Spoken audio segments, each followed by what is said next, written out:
Welcome back, everybody, to the Joey Osborne Show. I am your host, Joey Osborne, with some of the biggest news in sports this week. And we are finally back to the actual podcast. We've been taking a bit of a break here with a lot of the YouTube videos, but I'm back, and we're going to be doing a lot more. And hopefully, I found out about this whole YouTube podcast thing I just found out about. So I put that on my YouTube channel. So hopefully, we can get some more people actually listening into the actual podcast, not just the YouTube videos. But yeah, let's get started here on the big news so far today is, but actually not today, but like last week on Friday, the Pittsburgh Penguins did something and they did something good. They have officially fired Ron Hextall, Brian Bourque, and Chris Pyle. Good job, Penguins. Thank God.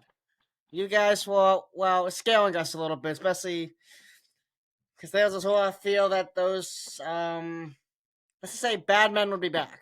But they're not. So yeah, definitely a lot of good. So yeah, I guess the Penguin fans on the audio thing are really happy about it, just like me. But yeah, so now of course the next thing here is the Ron Hextall era is finally over, and it was an era to say the least.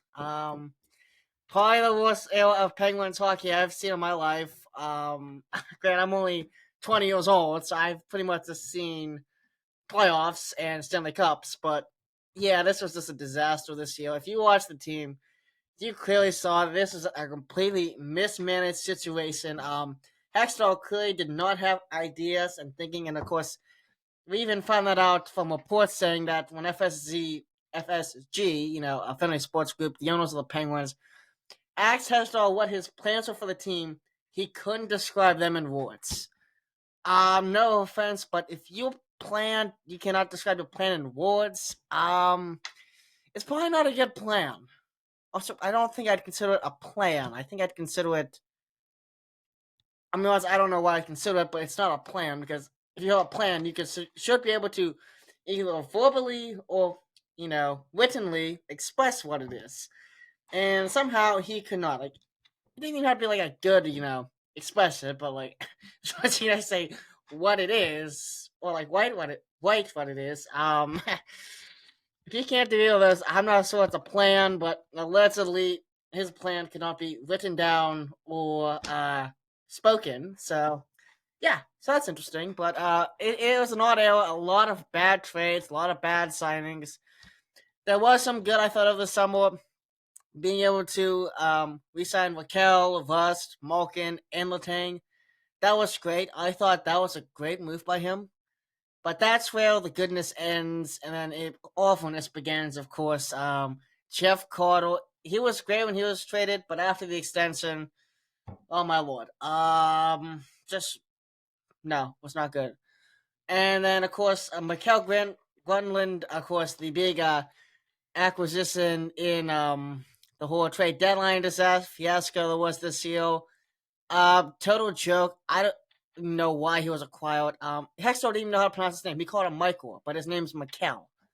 It's just a lot of you can clearly tell it was a disaster there, and but yeah, it's over. Thank goodness. And the other good news, Penguins wise, is that Mike Sullivan will most likely still be coaching the team next year. So another good move by the Penguins there. Yeah, that's definitely helped you guys out a lot, especially if you give him a GM who actually gets him players that, let's just say, fit a scheme unlike Hextall, because the players Hextall got were not fast, they did not score goals, and they just were not in Mike Sullivan's scheme. Hopefully the new GM will be. I know I've been talking to Tyler Aon. I know he's been on the show multiple times before. We've had him. He's got his own Pittsburgh Penguins podcast. Yins at the point. If you guys like the Penguins, I highly recommend checking him out. He's got a lot of great content over there. His podcast is Yins at the point. If you didn't hear the first time, but yeah, definitely check him out. But I was talking to him, and I have heard some things allegedly here, and I've also seen these from other sources as well. Is that Kyle Dubas, the GM of the Toronto Maple Leafs, is right now FSG's top candidate so far.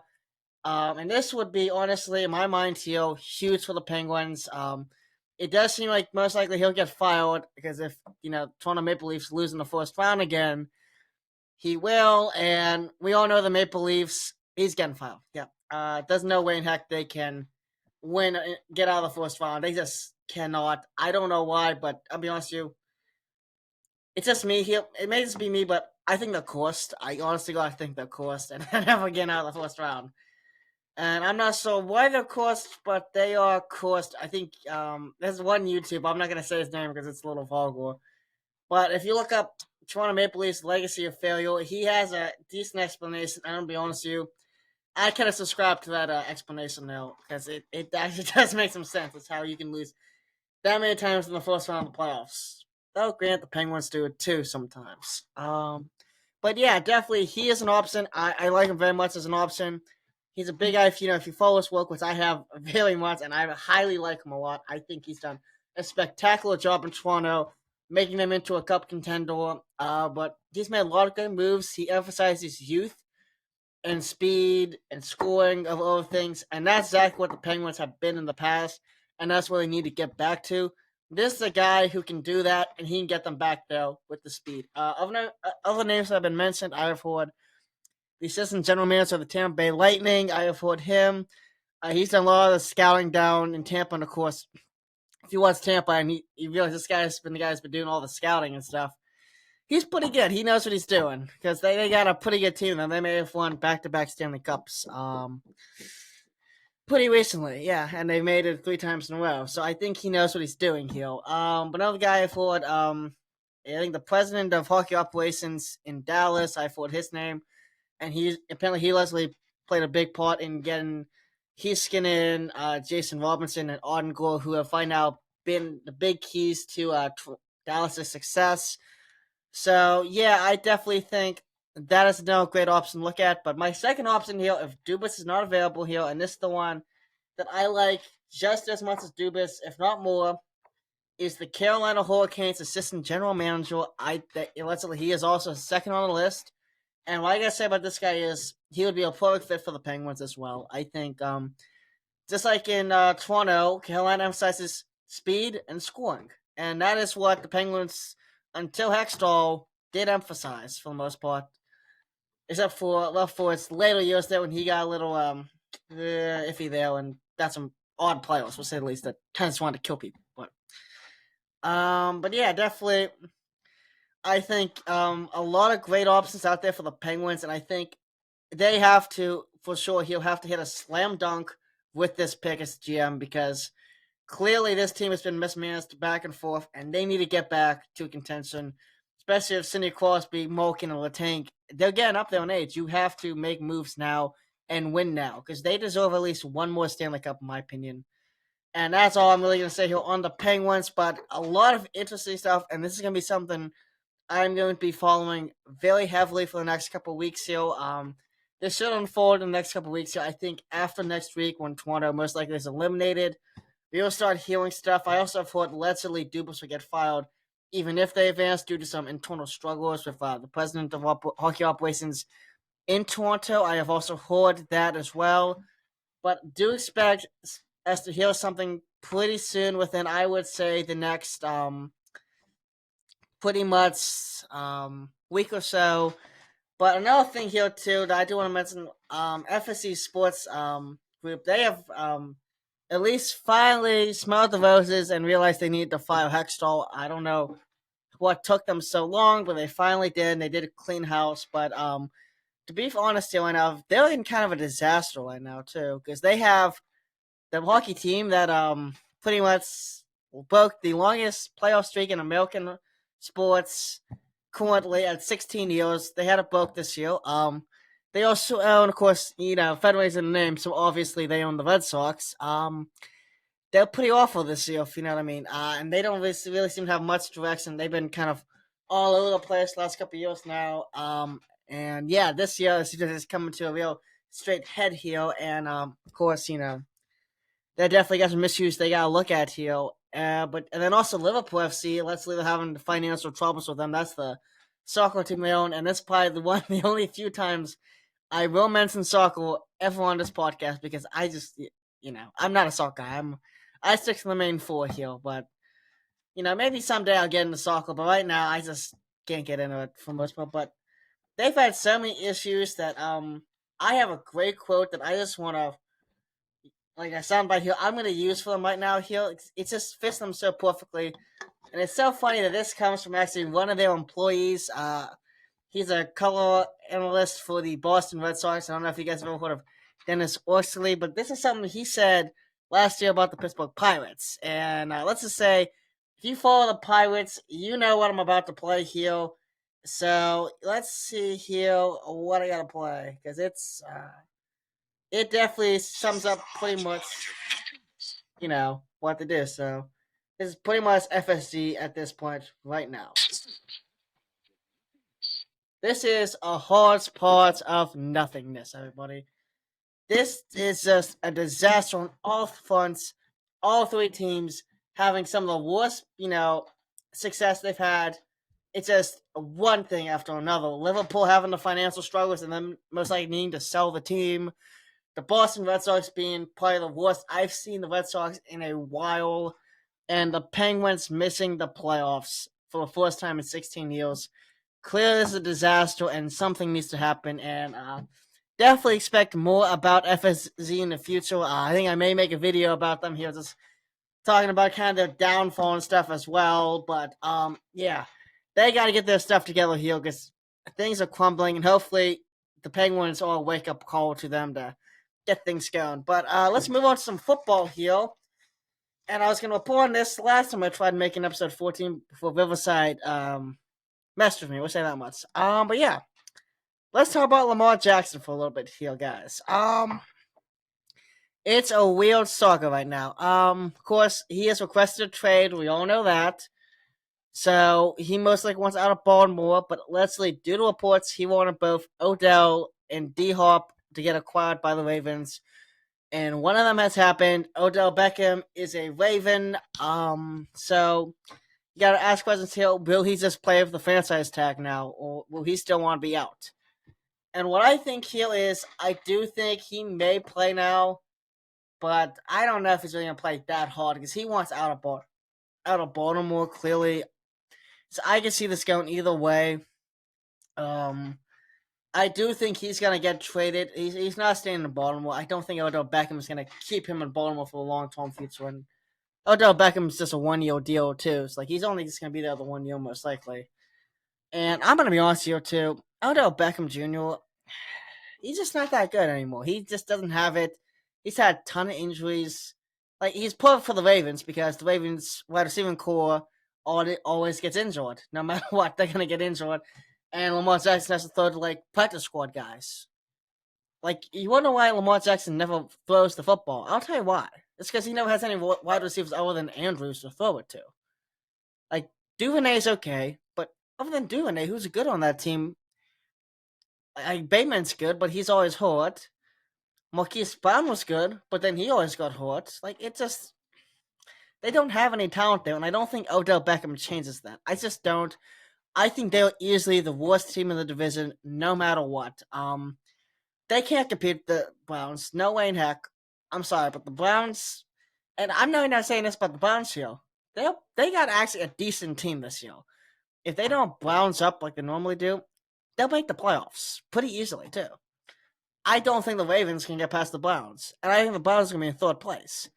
There's no way on earth they get past the Steelers. I'm sorry, with that offense against the Steelers defense, I don't think you can pass them. And the Steelers offense should be a lot better this year. There's an actual offensive line now, which is causing concern because you're going to have to deal with Nazi Harris probably bulking over people and like killing them. And Kenny Pickett, of course, is probably going to take a big step forward in the second year. Not like he owned you guys when you played him last year. George Pickens is an actual menace. Pat Fry moves already a top 5 tight end, and he'll probably keep rising. Connor Hayward looks like a great backup option, and Jack Gentry is pretty good pass protecting too. Like there's just a lot of that in this whole division that I don't think the Ravens can get past. And don't even get me started on the Bengals here with Joe Burrow.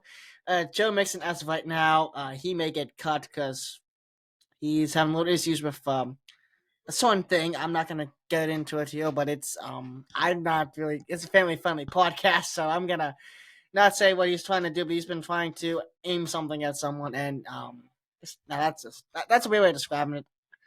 If you really want to know, just look it up. It's not the really bad thing that Deshaun did. It's more of a hmm, I it's more like an I don't know how to describe. I don't want to say what he's doing because it's not it's not Deshaun Watson. I'll make sure that's very clear. It's not what he's doing. It's something else, but it's also not good. Allegedly, and he's in a lot of trouble with the PD in Cincinnati. So let's see what happens with him. But you also got to give Jamar Chase and T. Higgins and Tyler Boyd, and that's the best wide receiving core in the league. You're not the Ravens defense now, especially without Calais Campbell.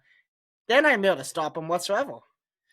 And the Bengals defense, it's a little weakened at the safety positions right now, and the secondary got a little bit hit in free agency due to Von Bell and of course Jesse Bates moving on, but they're still gonna be a tough team to be like. You're not if you're the Ravens, you're not getting past either of those three teams. No way. I think your best case scenario, and I'll be frank with you here, I think it's 7-10.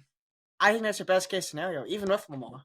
Because you guys, this is the end here. Honestly, Ravens, you have hit the breaking point. You have hit the end. If you were smart like the Steelers, you would have at least figured out a way to not hit the end. Because here's the thing: the Steelers, they're still good.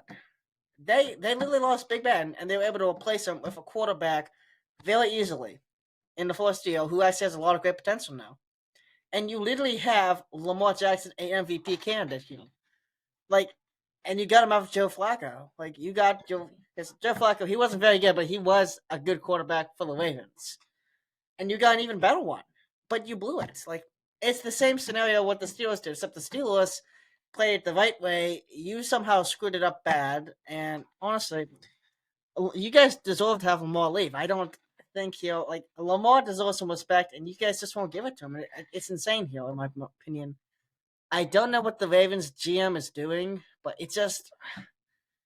I just don't know. Like, what's the plan here? Like, is you gonna have Tyler Huntley come on and be quarterback? Like, you're not trying to compete. Because I'm sorry, but like, you're in one of the best divisions in football, and there's three very good quarterbacks. Well, one used to be very good. He's been a little iffy so far for the Browns, but he can definitely still come back to what he was. And if he is, you're the odd man out because you don't have the quarterback, you don't have the wide receivers. You have the running backs. You do have that. J.K. Dobbins and Gus Edwards are great. You have those, but other than that, what do you have? What is there on Baltimore that looks good? I just don't see anything.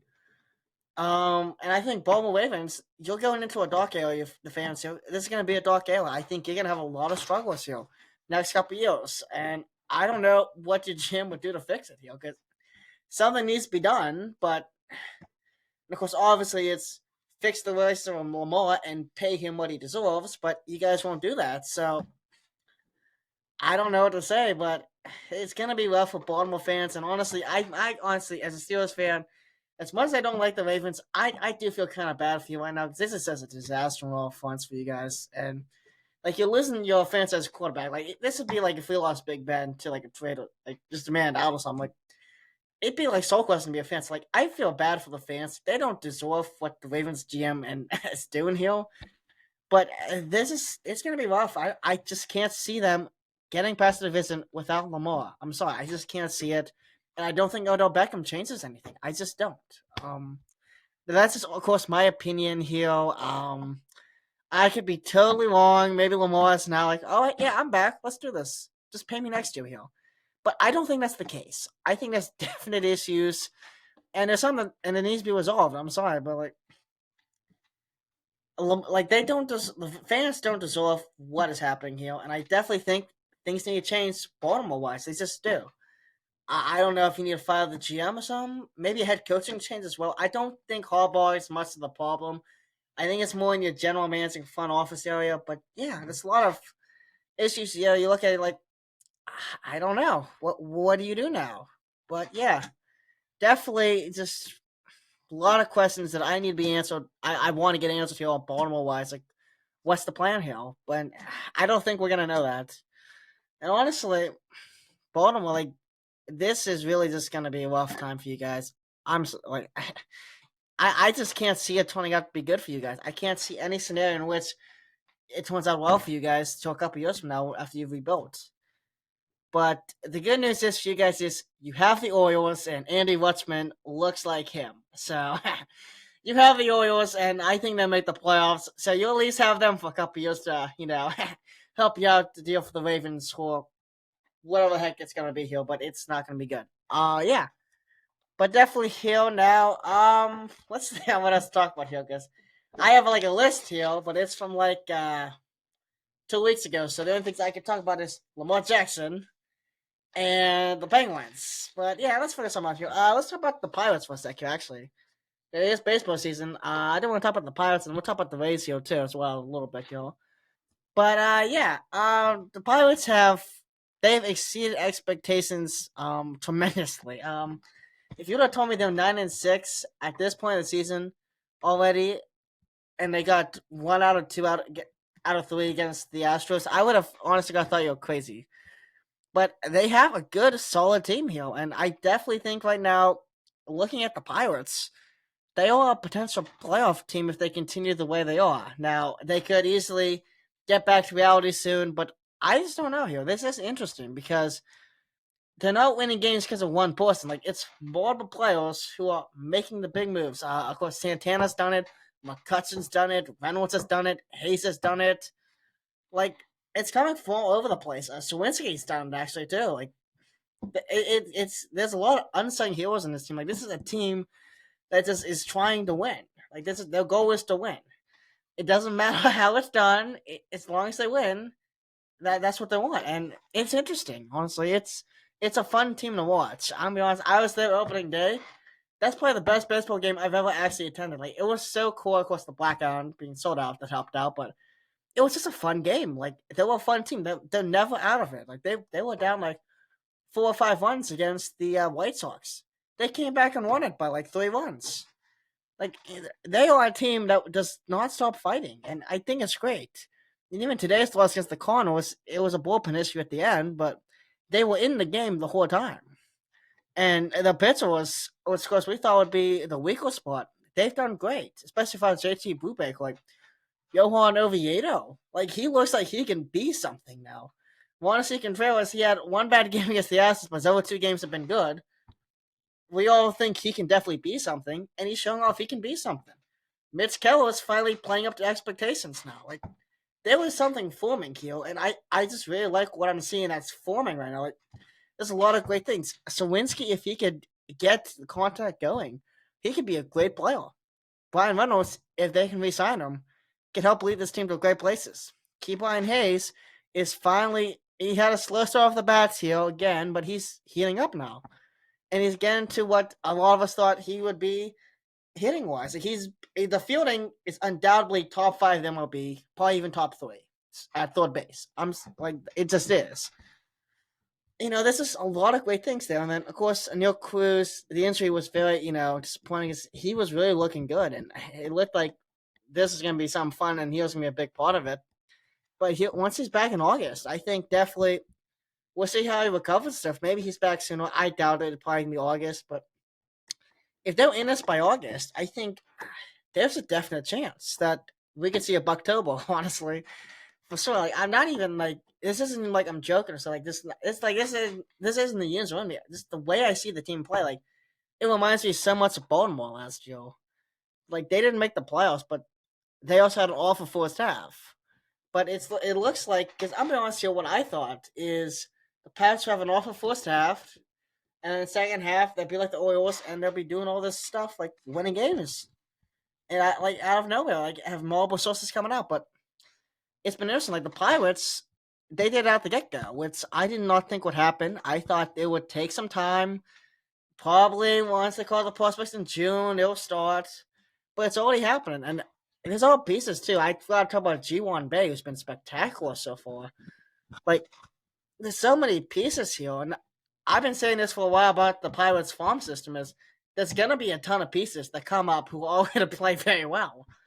Like, this is a young team, and just the veteran leadership with McCutcheon and Santana, the way they've just kind of came in and led this team. Like, I think that's the reason why they're starting to climb earlier than I thought they would. 'Cause I thought it'd be around June where they'd be starting to do this, but they're already doing it. So I think they are ahead of where I thought they would be for this year. I think that's fairly well. I think they can be a team in the playoffs. I think it'd be a wild card team and it'd probably be a 6 seed. And they probably would get destroyed in the first round, obviously. But I think they are a team that if they keep it consistent and they keep them playing the way they are, I think they can win games. I think they are, even if they don't make the playoffs, I think they're close because they are a fundamentally sound team. The way I see them play is they don't have many flaws. They just don't. They don't have amazing superstar power other than Reynolds that would take them all over the place. They don't have that. So they probably not gonna be able to compete with Atlanta and teams like that. But they have a solid team. Like they get, the bats and everything they need when they need it. They just get it. And I just think Pirates wise, like this could be something. This is definitely something. I think this is, especially that home opener. You had the feeling if you're there, like this is the beginning of something.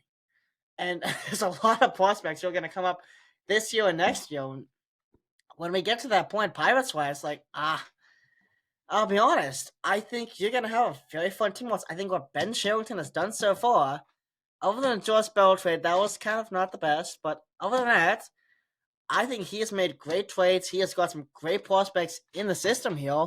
And I think the Pirates, they are starting to reap the benefits from it finally after a long time. And they also got the first round pick thanks to the lottery this year. So pretty much that means we're guaranteed Dylan Cruz, who looks like the best, looks like a generation of talent and the best MLB prospect we've seen in a long time. And last year they got the best prep prospect that has been seen in like decades since I think it was either Ken Griffey Jr. or Barry Bonds. I think it was one of the two of them. They were saying like this guy's the best one, especially hitting wise.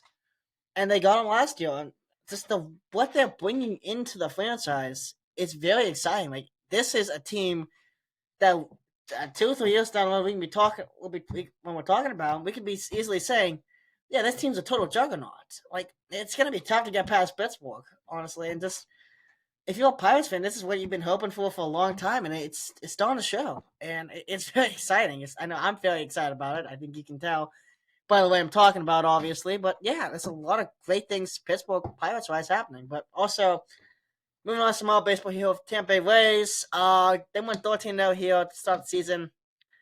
I'm in a short street. They played the Tigers, the Athletics, the Red Sox, and there was one other really bad team in there too. I think maybe it was the Nationals. They went 12-0. Yeah.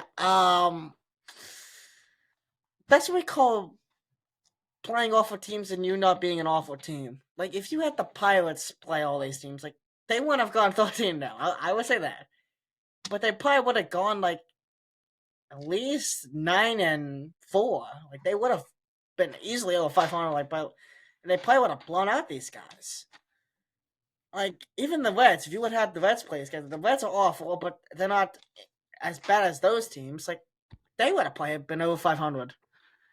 Like I don't really, I just don't think Tampa Bay's that good. I think the 13-0 is really cool, but they played awful teams to get it. And when they played the Blue Jays, an actual team, this time they got demolished. They lost the last two. I don't know if I didn't see what happened today on that front, but I know they lost the first two, and it's like, huh.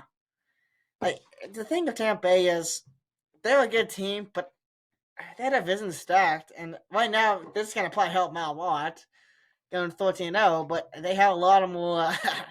They're gonna have it's a lot more baseball in front of them, and they have a lot more things worry about right now because they're gonna have to play real teams here soon. Like they're gonna have to play the Yankees a decent bit. They're gonna have to play the Blue Jays, obviously. You're gonna have to play the Orioles, and there's other teams too. Like they're gonna have to play the Astros at some point. Like they have to play a lot of teams at some point, and when we get to that point, we're gonna know what exactly they are, in my mind. But yeah, they did have a great start, and it is fun to see that they are doing good. They've had a lot of struggle, especially fan base wise. So to see the loyal fans get something great out of them, that's good to see because they really have been loyal, the ones that are there at all the game stuff. So it's great to see that they're doing good. But yeah, that's pretty much gonna do it for this week's episode. If you guys like the podcast, continue to tune in. I'll be trying to get more of this out here soon. If you're watching on YouTube here, please comment, like, and subscribe, and tune in for more. But also, if any of the audio listeners, if you want to check out the YouTube channel, we have some NHL bracket playoff predictions that I just posted today. I have some NBA ones. And we have all sorts of other content. Like, if you like NHL stuff, I got some content there. That's just all sorts of different stuff. MLB, I also got content, all sorts of stuff there too. NFL, obviously. You guys all know when the NFL season was going on, I was pumping out stuff NFL wise, especially toward the end on the playoffs and stuff. There's stuff there, and yeah. But if you guys liked it, continue to listen in. Thank you guys for listening, and have a good day.